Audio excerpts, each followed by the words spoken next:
Three sisters, one throne, a fight to the death.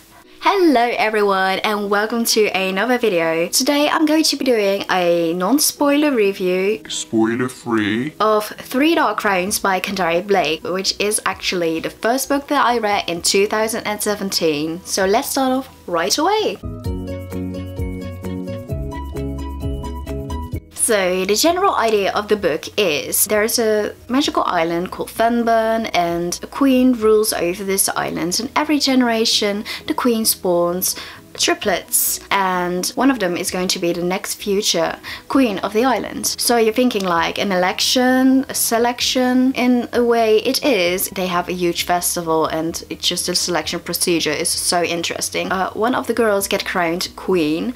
She will have to kill the other two. Yes! Each of the sisters have a different magical ability, which makes the story that much more interesting. So we have three girls, each of them has their own magical affinity. We have Marabella, who is an elemental who could call on, well, the elements. Water, fire, you know, the sort of jazz. Super amazing. Then we have a poisoner named Catherine, which is the second sister. Poisoners are known for, they're very good at poisoning people, but they also can withstand the deadliest of poisons. Then we have Arsinoe, I don't know if I pronounced the name right, who has an affinity for nature, so she can bloom like the reddest of roses. She can call on her familiar, which is like just an animal companion that's like literally an extension of you. So these three sisters, they all have their own plot line, they all have their own point of views throughout the entire book, which is super interesting.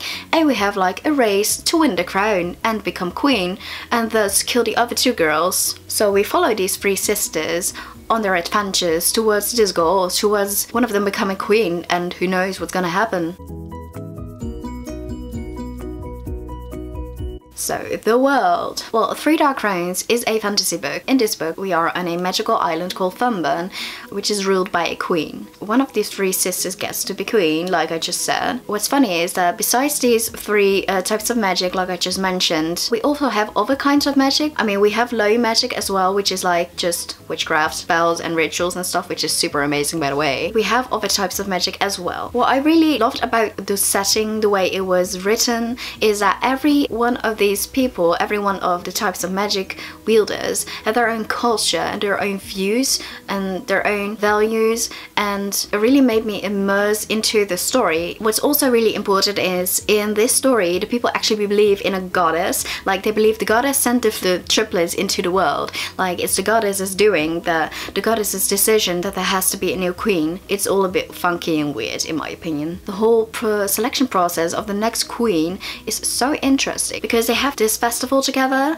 and the festival consists of three different parts as well, and you have like the hunt where everybody just hunts animals and eat them basically, and you have like the disembarking where a lot of suitors come into place, and you know, they try to win the crown, try to become queen, try to win the love of one of the sisters, and finally you have the quickening where each of the sisters shows off their abilities. The characters. What I loved about this book was the different characters. This book has multiple points of views, which I intensely adore. We have the three sisters, and each of the sisters have their own point of view, which makes it hard for you to read for any sister, for specifically one sister. I mean, that's the entire idea of the book, like one of them gets to become queen and the other two will get killed by that queen. During these point of view, you get to know every sister so well, their own lives, you really get invested in them, and it's just very hard to, in the end, to root for only one of them. It's also really funny because we have like Marabella, you know, she's known to be very fiery, and in reality she's just super sweet, and that contrast is just shocking, really. She's the sweetest of the three, definitely. Then we have Catherine. The book actually starts off with Catherine, with her point of view, and she's pressurized. Let me just tell you that her family is not the nicest. And we have Arsinoe. Sometimes she just doesn't really believe in herself, and at the same time she's really loyal to her best friends, and I think that's such an amazing character trait to have. So yeah, there you have it. I love all three of them.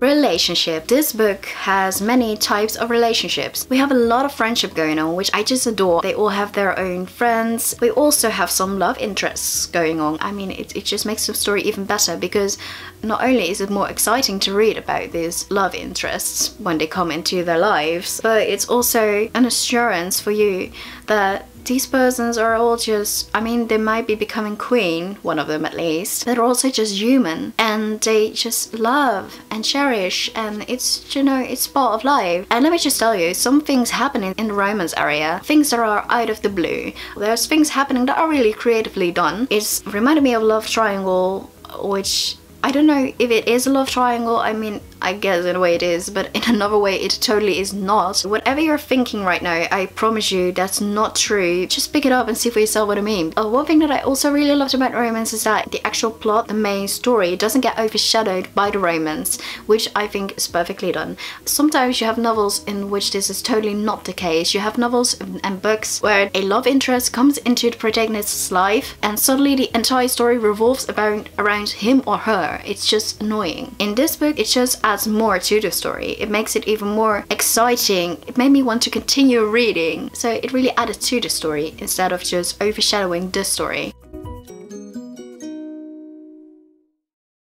Overall summary, 3 Dark Crowns is a fantastic opener to, which I can already assume, is going to be an amazing new series. It has all the potential, it has all the right elements. It has amazing characters, a magical world, which is so interesting, with their own belief system and their own rules and values and their own culture, and the entire system of how the triplets are born and how one of them gets to become queen. It's just interesting. So there you have it, 3 Dark Crowns. Amazing characters, an interesting world that makes you want to learn more, a very creative magic system, mix that with a little hint, a little smidge of romance, a little bit of drama, tension and unforeseeable twists. And there you have 3 Dark Crowns, an amazing first in a series. My overall rating for this book was a 4 out of 5 on Goodreads. I really adored it, like, because of all the points that I just said, but I think there's also room for improvement. Certain things weren't fully explained and I'd like them personally to be explained. I can't wait to see what happens next. I'll leave the link down here so you can check it out on Goodreads, and if you want to see more bookish reviews, if you want to see more from live, you can also subscribe